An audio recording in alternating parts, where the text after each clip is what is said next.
The real Kerala story എന്നൊക്കെ പറയുന്നത് ഇതാണ്. നമ്മൾ കേരള സ്റ്റോറി മൂവി കണ്ടതാണ്.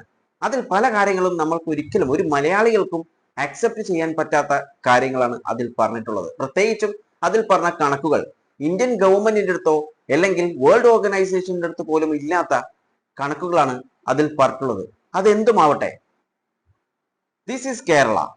നബിദിന റാലിയിൽ ക്ഷേത്രത്തിന് സല്യൂട്ട്, ഇതാണ് വേണ്ടത്. പക്ഷെങ്കിൽ ഇതിലെ കോമന്റ്സ്, ഇതിന്റെ താഴെ വന്നിട്ടുള്ള ഒരുപാട് കോമന്റ്സ് ഉണ്ട്. കൂടുതലും നെഗറ്റീവ് കോമന്റ്സ് ആണ് വന്നിട്ടുള്ളത്. കുട്ടികൾക്ക് പഠിപ്പിച്ചു കൊടുക്കേണ്ടത് ഇതുപോലുള്ള കാര്യങ്ങളാണ്.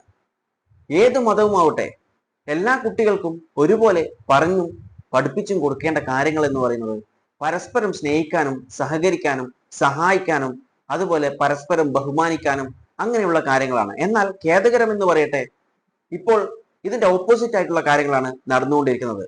പരസ്പരം ശത്രുത വരുത്തുക, തമ്മിൽ തല്ലുക എന്നൊക്കെയുള്ള കാര്യങ്ങൾ. അതുപോലെയുള്ള മറ്റൊരു കാര്യമാണ് ഗണേശോത്സവവും നബിദിന റാലിയും ഒരേ ദിവസം നടന്നു.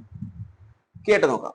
കാസർഗോഡ് ഗണേശോത്സവം നബിദിന റാലികളിൽ കേസ്. കാഞ്ഞങ്ങാട് നബിദിന റാലിയിൽ റോഡ് തടസ്സപ്പെടുത്തിയതിന് 200 പേർക്കെതിരെ കേസെടുത്തു. ഗണേശോത്സവത്തിൽ